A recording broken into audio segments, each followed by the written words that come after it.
আজকে আমরা কলকাতার বাইরে আছি, অনেক বছর হয়ে গেল। আর কলকাতার বাইরে না থাকলে জানতেই পারতাম না অনেক কিছু। অনেক বন্ধুবান্ধব আছে যারা আমরা বিভিন্ন স্টেটকে রিপ্রেজেন্ট করি। এই যেমন ধরো গুজরাট, মহারাষ্ট্র, ইউপি, বিহার, এমপি। তো এর জন্য অনেক কিছুই জানতে পারি।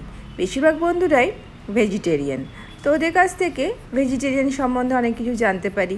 এই যেমন ধরো, ওরা তো লাউ তো খায়, কিন্তু লাউ না, ওরা পেঁয়াজ রসুন দিয়ে রান্না করে খায়।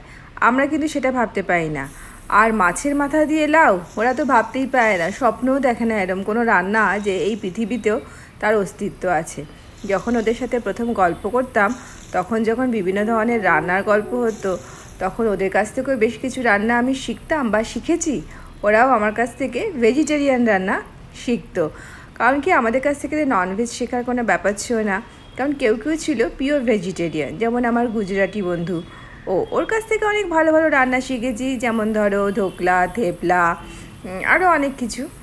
আর আমার মহারাষ্ট্রিয়ান বন্ধু, ও এমনিতে ভেজ খেত, তবে ননভেজও খেত।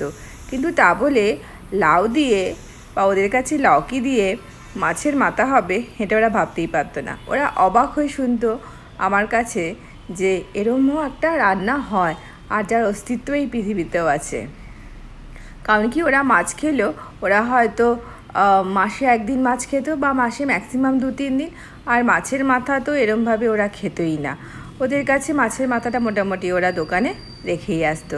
আর ওরা যদি ওটা গোটা মাছ আনতো, যেমন ধরো কোনো কাতলা মাছ বা রুই মাছ, ওরা কিন্তু সেই মাছটা মোটামুটি 1 দিন বা 2 দিনের মধ্যেই ভেজে সাধারণত 1-2 দিনের মধ্যেই খেয়ে নিত।